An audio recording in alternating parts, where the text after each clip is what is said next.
Hello everyone, what I'd like to do with this video today is to just show you how to access and a little bit about how to get around the GeoGame that we're going to be using for our activity during the South Asia module. This GeoGame is part of a project that's been undertaken by some geographers within the department to make some learning-based geography games that use GIS technological platforms and an online game as a learning tool to understand things such as the Green Revolution, which you heard about in the reading and video lectures. How this game works is it's a role-playing game where the player plays the part of a farmer in rural Punjab in India and has to make decisions about how to manage resources and deal with the things that happen over time, to kind of give you a sense of what managing livelihoods might be like in these sort of contexts. So as you can see here, the link to the game is geogame.osu.edu. There's going to be a link under Carmen as well. And once you get to this page, you're going to want to click play to play the game. And when you get to the login page, you'll have an option to register if you don't have an account. Most of you, I assume, don't have an account because you might not have had a reason to play this game before. So just go in, give an account name, email address, and passwords, and you should be set up with an account. I'm going to use an account that I've already set up. And go ahead and log in.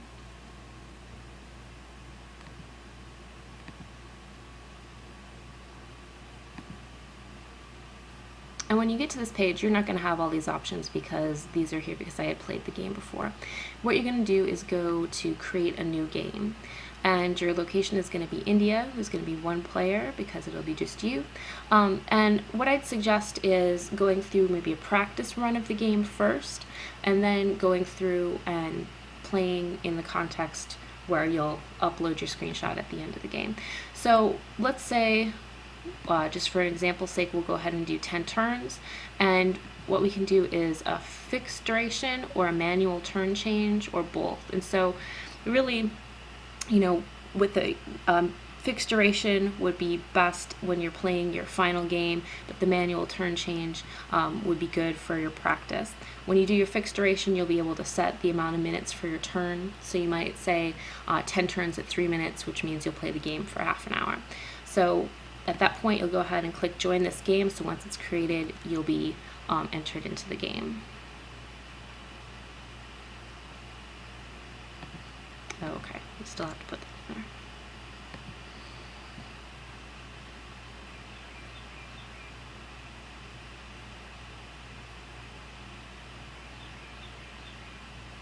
So at this point, you will only have one game, the one that you created, but this one is the one that I've just created here with the 10 turns.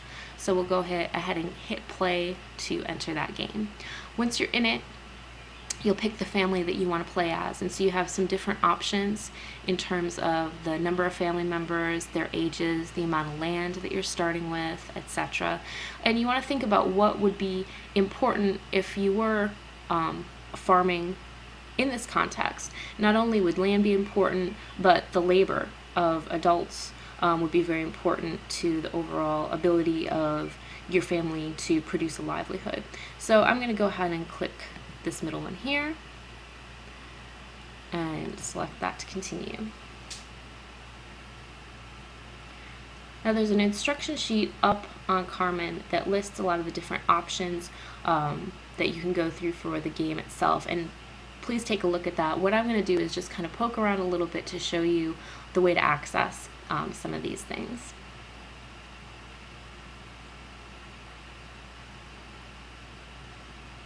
And so when the game loads, you see some map information displayed here. So this is an aerial photo of the region within India that the game is set. And within this map, you can see that there's different parcels of land that are sort of blocked off as places that are available to you to set up your farm. So I have 9 acres free, and so I can set up those 9 acres wherever I like. And so I can buy this parcel or whichever parcel just by clicking on it. You'll have those as sort of options.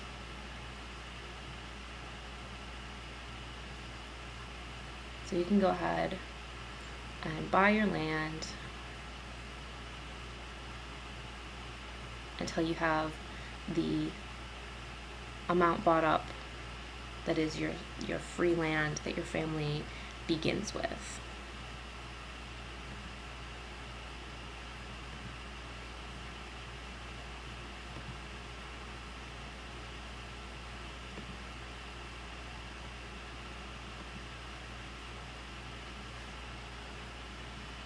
So that's one of the actions that you can do. Some of the other actions are accessible through this button up here. So here you can see the assets that are available from the bank or other players. So let's say you have this farmland and you wanted to plant some sort of crop. We have land race seed here, and you can buy that for $1 a bushel. And then you have the high yield seed, which you can buy for $20 a bushel. Here you have things like fertilizer and animals for inputs, and then labor beyond what's in your family.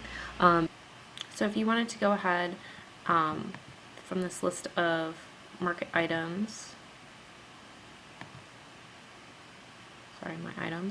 and you wanted to add to it, you go ahead and click on the item, and if you wanted to buy, for example, high yield seed, I've got almost $500 and it's $20 a bushel.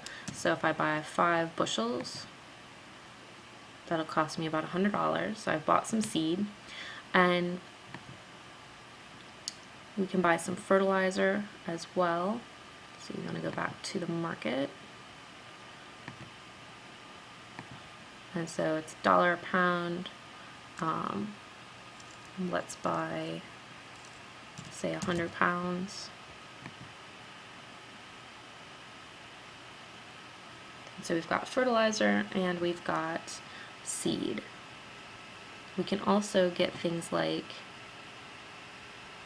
as we said, labor or oxen to help do the work, but we don't really have enough money for that right now. Okay, so now we have some inputs and we want to get to farming. So to start farming, you're going to click on the parcel that you're interested in planting, and then you choose your sort of options here. You can choose the type of seed, and we have that high yield seed, so we're going to plant that. The level of fertilizer, and we're going to keep it low because it takes a lot to even do sort of basic fertilizer. You can install irrigation, which is obviously helpful in a monsoon climate where you have high levels of rainfall during part of the year, but it's relatively dry throughout the rest of the year. So irrigation will obviously improve your yield, but as you can see, it's quite costly. So you can make a decision based on what resources you have if you want to go through with that. When you've got it set up as you like, then you go ahead and click submit, and that will plant your parcel. As you can see, these parcels have little plant logos here. So I had stopped the recording for a second and planted up a couple parcels, and I'm going to go ahead and finish my turn. This is we're on the option where it doesn't have a timed turn, but instead it has turns that you can manually finish, which is what I suggest for your practice. So we'll go ahead and click finish the turn, and then that will cause the time to pass. I believe it's set to be as though a year had passed. And so you see the summary of your last turn. I got a fate card that means the highly yielding cultivator is not available for this year, which is going to reduce my yield overall. We see the score for the last turn. There was consumption of 47 bushels of grain because, of course, my family had to eat. The yield of my fields was 87.3 bushels, so there was a little bit of surplus.